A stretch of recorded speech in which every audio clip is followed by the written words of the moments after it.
the meat of the call. Like, this is my absolute favorite topic. So I'm really excited to share this with you guys. And I don't want to overcomplicate it, so I'm going to try to keep it as simple as possible, but it's going to make your life so much easier and Beachbody so much more fun than it already has been for you. So why do you need to identify your ideal coach or customer? Well, if you don't identify that person, your marketing or anything that you do, your blog, your Facebook, your Instagram, is going to be very generic and ineffective. So to give you guys an idea of what that means, when I first started as a coach, I had these like lofty ideas, like I want to help everybody and I want everybody to lose weight and I don't want anyone to feel like they're left out. And what ended up happening is these people would contact me, they would find me, maybe on my blog, and some people would be significantly overweight, or maybe there would be men, and I didn't connect with them. And I found myself really struggling with what advice to give them. Or maybe they have kids and I have no idea how to deal with kids. I'm not a kids person, so I don't know what you guys as moms go through. And that was very hard for me to say, okay, well, why can't you just work out when you wake up in the morning? So it was just very difficult for me to work with people. And it was something that I felt like I was going against the grain constantly. So when I kind of honed in on who my ideal customer was, it really became fun again. If you don't identify your ideal customer, you're going to attract those people who just aren't a good match for you. So like I said, if it's not fun, it doesn't get done. So I get these emails and I would just not want to respond to them, and I wouldn't be excited about getting on the computer and like writing back to these people because I just honestly didn't know what to say. No matter how hard you work, you're going to struggle to reach your business goals, and you might not know why. So when you're not working with your ideal customer, there's going to be that missing piece that you just can't figure out what it is. So we're going to talk about how to identify them. Once you identify your ideal customer, marketing and just any content you create becomes a lot easier and a lot more effective. You're going to attract that ideal customer that's perfect for you. So business is going to be a lot more fun, and you're going to reach those goals that you have a lot faster and develop a deeper connection with the people you talk to. So remember, if you can't turn yourself into your customer, you probably shouldn't be in business. Meaning, if you can't get into your customer's head or step inside of their shoes, then you shouldn't be in business. I mean, this business, Beachbody, helping people lose weight, is really about connecting and kind of understanding what they're going through and helping them work through that. So why do you need to get specific? Like I said, when I had that general, broad approach, it wasn't working for me. And sometimes, coaches will say, okay, well, I want to work with stay-at-home moms. Well, that's actually even too generic or broad. You need to really hone in. What kind of stay-at-home mom? Do they, what are their interests? What types of things do they like to do? Are they military? So we're going to talk about how to hone in on that. Another reason you need to get specific is sometimes, coaches will just come up with this arbitrary market that they want to focus on because they think that's what they should do, when really it has nothing to do with a personal connection to themselves. If you're too general and you fail to drill down to one specific person, you're not going to have that deeper connection with them, and you're not going to get that deep psychology figured out for that person. So when you get into their head and you really understand what's going on with them, that's where you can figure out what those buy triggers are.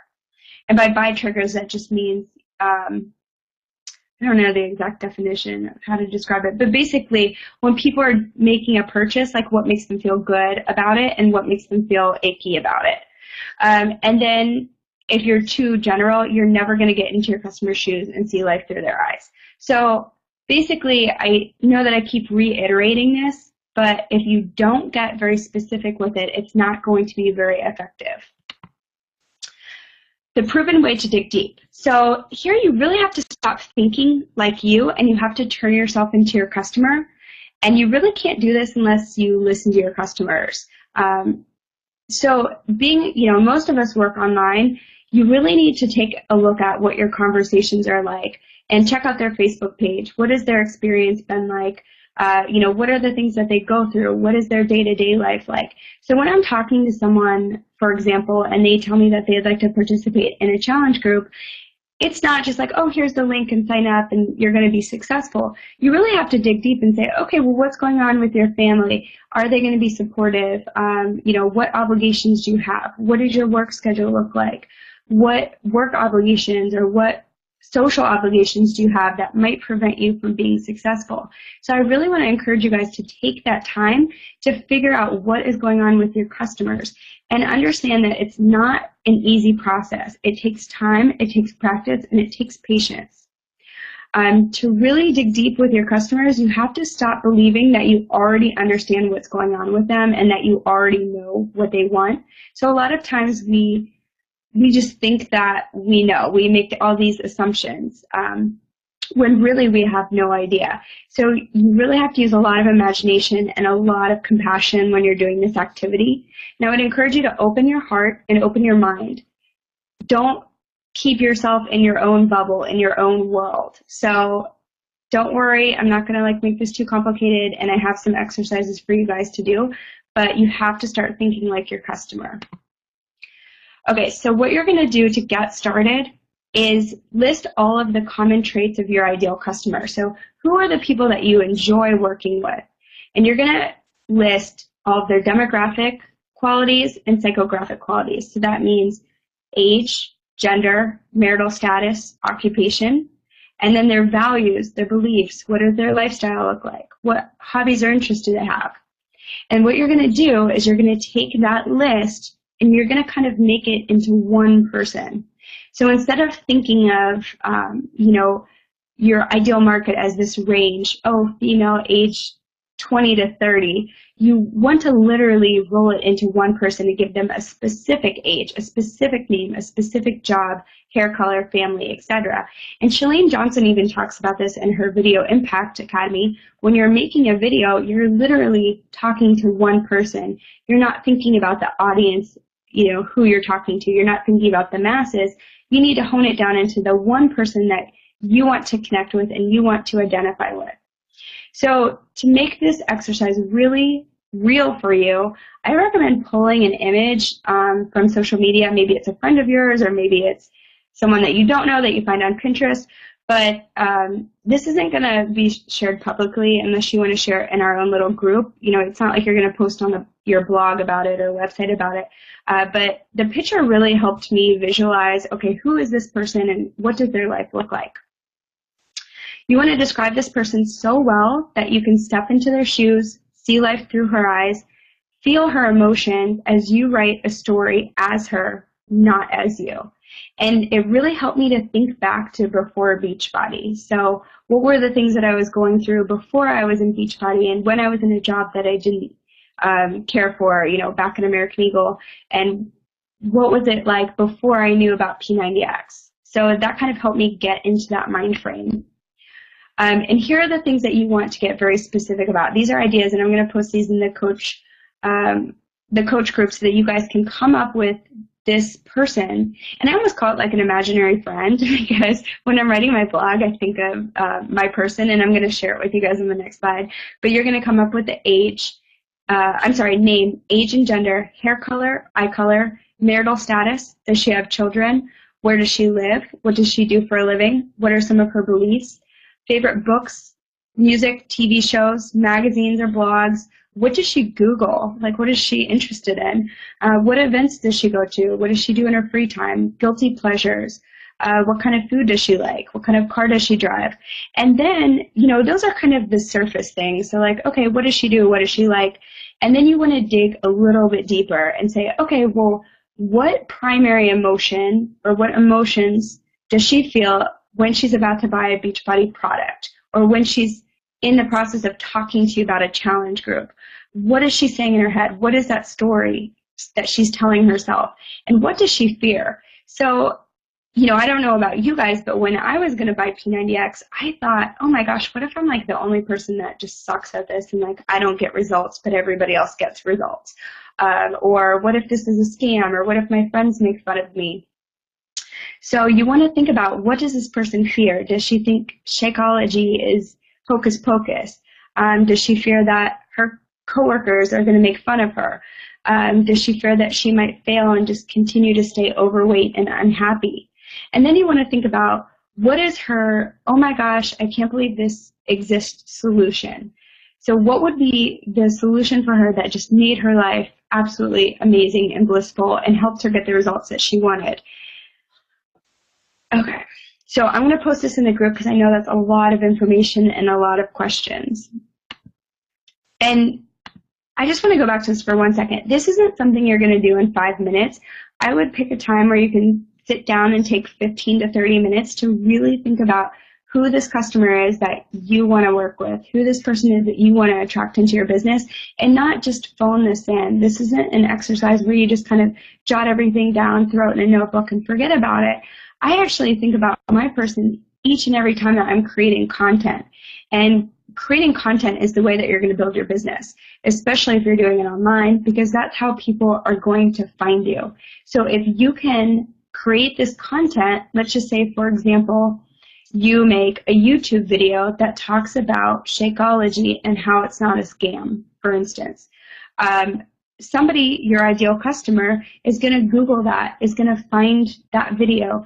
And since you're actively working on answering their questions and really focusing on what connects with them, what are their fears, what makes them happy, what do they enjoy doing, what's their personality like, that person's going to be like, oh my gosh, I really like this Jamie girl. I need to message her because I just feel like she knows exactly what I'm thinking. She knows exactly the questions that I have, and she's got all these great videos about it.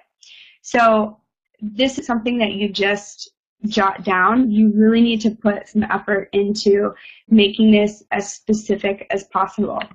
So just to kind of share with you guys, I didn't write everything on my slide, but this is my ideal customer. Her name's Caitlin, and she's 27. She just got married last year, and she doesn't have any kids, but she does have a dog. She's not really too concerned about losing weight, but 5 to 15 pounds is like the range of weight. She doesn't like scary movies. I actually made this whole thing like she chews her nails when she gets nervous. She wants to get Shakeology, but she's a little bit apprehensive and, has done some research, but she's still not quite sure if it's a scam or not. She's worried that she's going to do P90X and not see results. She's worried that her friends and her husband will think that it's some stupid infomercial workout and tease her about it, which she can't stand. And she just started her first professional job, but something is missing. So she's not quite happy there, but she's excited to be in the professional world. And she loves concerts, wine, outdoor time, but doesn't like bugs and hates like too outdoorsy of activities. So when I'm writing my blog, I literally visualize this girl and I think, okay, what are the things that she needs help with? What are the things that she likes? What are the things that she dislikes? And my ideal customer finds me. You can look at our team. It's so funny to see some of the coaches, but I don't really write using punctuation because my coach doesn't really care about that. They care more about having fun and everything being lighthearted. I don't really attract the people who are that emerald personality where everything, needs to be researched and checked out and everything needs to be absolutely perfect. And I don't enjoy working with those people. It's really against my nature. So, I don't worry about those people. Somebody else will help them. I'm not being mean. I'm just being true to who I am and who I want to work with. And that makes my job an absolute joy. And Bethany, I'm just sitting here looking at your name and you're like the person I think of if I think of my little clone. And the same thing with Liz. You guys are like my little minions. I love it. So you might feel lazy and you might want to skip this or you might want to just think about the answers and do it in your head, but I don't want you guys to make that mistake. I know that this is a challenging and might be a time-consuming activity for you guys, but it's really going to make the difference in your business. It's really going to be that turning pivotal point where you go from, working with those people that maybe there's that connection missing to working with the people that you absolutely love working with.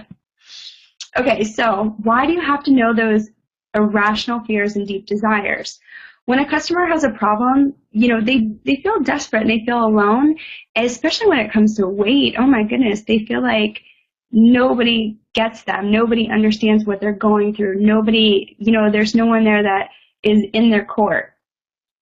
when you know those irrational fears and you let your customer know that you understand what they're going through and that you have the perfect solution, so you have the challenge group where maybe everyone in their life is negative, but the challenge group is where they can come in and talk to other women who are going through the same thing and have the same scheduling conflicts. They're going to feel like amazed, like, oh my goodness, this is going to help me out so much. I'm going to actually enjoy doing this, and it's going to help me get past all those times when I'm not feeling as motivated and I'm letting the negative chatter get me down.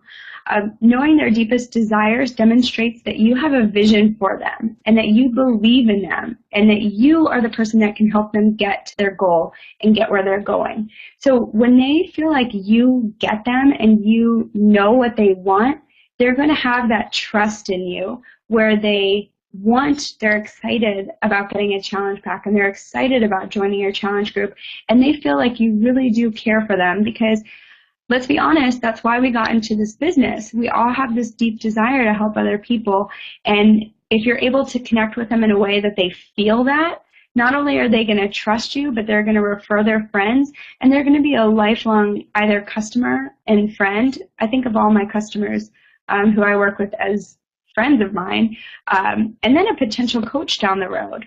So you want to establish that deep level of trust with them, and you can only do that by really thinking about their situation and not just thinking about it on your end. And Bethany had the best post the other day where she talked about she was forming people. So if there are people here on the call who don't know what forming is, it stands for family, occupation, recreation, and then your message. So basically it's a formula for you to slow your roll and not get caught up in you trying to invite them to something or blab all about Beachbody or about yourself. Instead, you're asking them about their family and asking them about what they do for a living, what do they like about it, what don't they like about it, what did they do this weekend, what do they like to do for recreation and fun. And she said, I was forming people, but it wasn't until she really listened, like actively listened, that she felt connected to their story. And she actually had like an emotional experience because she wanted to see them succeed so badly. And that is what it's all about. It's all about that deeper connection and not just talking to people so that you get a challenge pack sale or like sell a P90X. That's not why we're here. If you want to build a successful business long term and have people truly care about you and you truly care about their success, you really need to dig deep and get to the bottom of what's going on with them. And when you are talking to them, that you're taking the time to listen and not just respond with your agenda. Okay, so let's just say that you've completed this activity and you have your ideal customer. So like when I think about Caitlin, and I wrote everything down, I had pages and pages of stuff that I can draw from so that I can authentically connect with my customer and come from that place of true compassion and understanding. So this is going to work for, if you have your website, your blog, your Instagram, Facebook, YouTube. Think about all of the things, all the ways that we can connect with people, and you're going to use this material to think about, okay, what does this person need? So when you're thinking about, okay, I want to send a message to Caitlin, quote unquote, I can focus on that and create that content that she's not only going to, get appeal, like she's going to be attracted to it. She's going to be like, oh, I want to read this blog post. Like that sounds interesting. But she's also going to feel like I get her, like we're connected. So the connection is key. Connection is king. So when you're thinking about, let's just say you want to make a YouTube video, you really have to think about what kind of value can I add to this person's life? What can I give?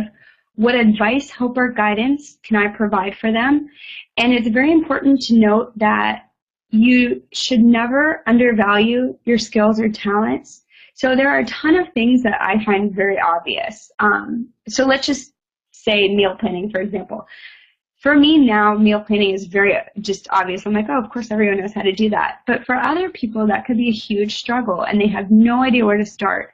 And Marie Forleo actually talks about this, where she said, some of our most complicated videos where I thought, oh my gosh, this is like rocket science stuff, it's really going to help people, weren't as popular as the very basic videos. And she was like saying, we couldn't believe that the basic stuff was what got the most views and the most comments, the most feedback.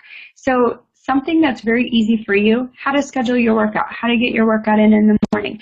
I remember Wayne Wyatt had this video about, it was literally like how to do a pull-up, and he just did a pull-up, and then he said, you know, as you get advanced, then you can wear a backpack with weights in it and do it that way. And it's like the simplest thing that people find the most helpful. So just because something comes very naturally to you does not mean it's obvious to somebody else, and you can make a video on it and you would probably get a lot of great feedback. If you want to hit the bullseye, throw more darts. So what I mean by this is, if you want to get that ideal customer and you want to start building this business, you have to start experimenting and not be afraid of failure. The only way to get better at something is to do it and suck and then learn from that. So you guys should see some of my first YouTube videos. They're absolutely like embarrassing. I should probably like delete them. But the only way for me to get better at them was just to go through that process and learn. Or maybe, you know, you're not sure, should I do Instagram? Should I do Facebook? Should I do a blog? Should I do YouTube? And you don't really know where to start. Just pick a place and start and focus on that for a little bit and experiment and see if you enjoy doing it, see if you like it, and see if that's something you want to develop and something you want to work on. So if you want to hit the bullseye, throw more darts. This is a process that is not going to happen overnight. And a lot of people, I know it's a microwave society. We want instant results. But understand that it's not going to just be instant. It's going to take consistency over time. And I think any of my coaches who have been in this for a while will tell you that your consistent results start to pay off. Anything you do, it's at least a 6-week turnaround before you see results. And with my blog, I mean, it was like 6 months before I really started to see a lot of people finding me from it. And now that's my greatest source of people coming to me for coaching, to sign up as a coach or sign up as one of my customers. So just because you think something isn't working, you might not have given it enough time for you to see the results. And, you know, I know it's like weird to get, like when you get started, whether it's YouTube or a blog, it's awkward because you're like, is anyone reading this or watching this? I feel like a dweeb. But that's actually part of the appeal of why people read it or watch it. They feel like there's that level of where they can connect with you and you're not hoity-toity like on this pedestal. They're like, oh, this chick is exactly like me. I think she's so cute and hilarious. I remember watching Liz's first videos and I thought, oh my gosh, this chick is adorable. And she's got her little like southern accent and it's so endearing. That's the best word. So endearing. So even if you're nervous or you think you look silly or whatever, do it anyway. Who cares what people think? And then they're probably going to end up liking you.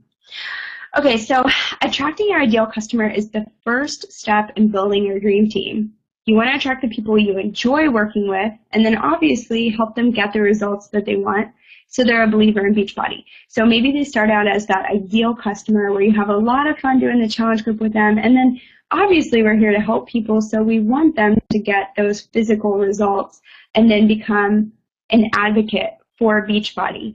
But finding your coaches, finding really amazing coaches who are ready to work the business with you and excited about it, it's more than just stepping into your customer's shoes. So it's more than just finding that ideal customer.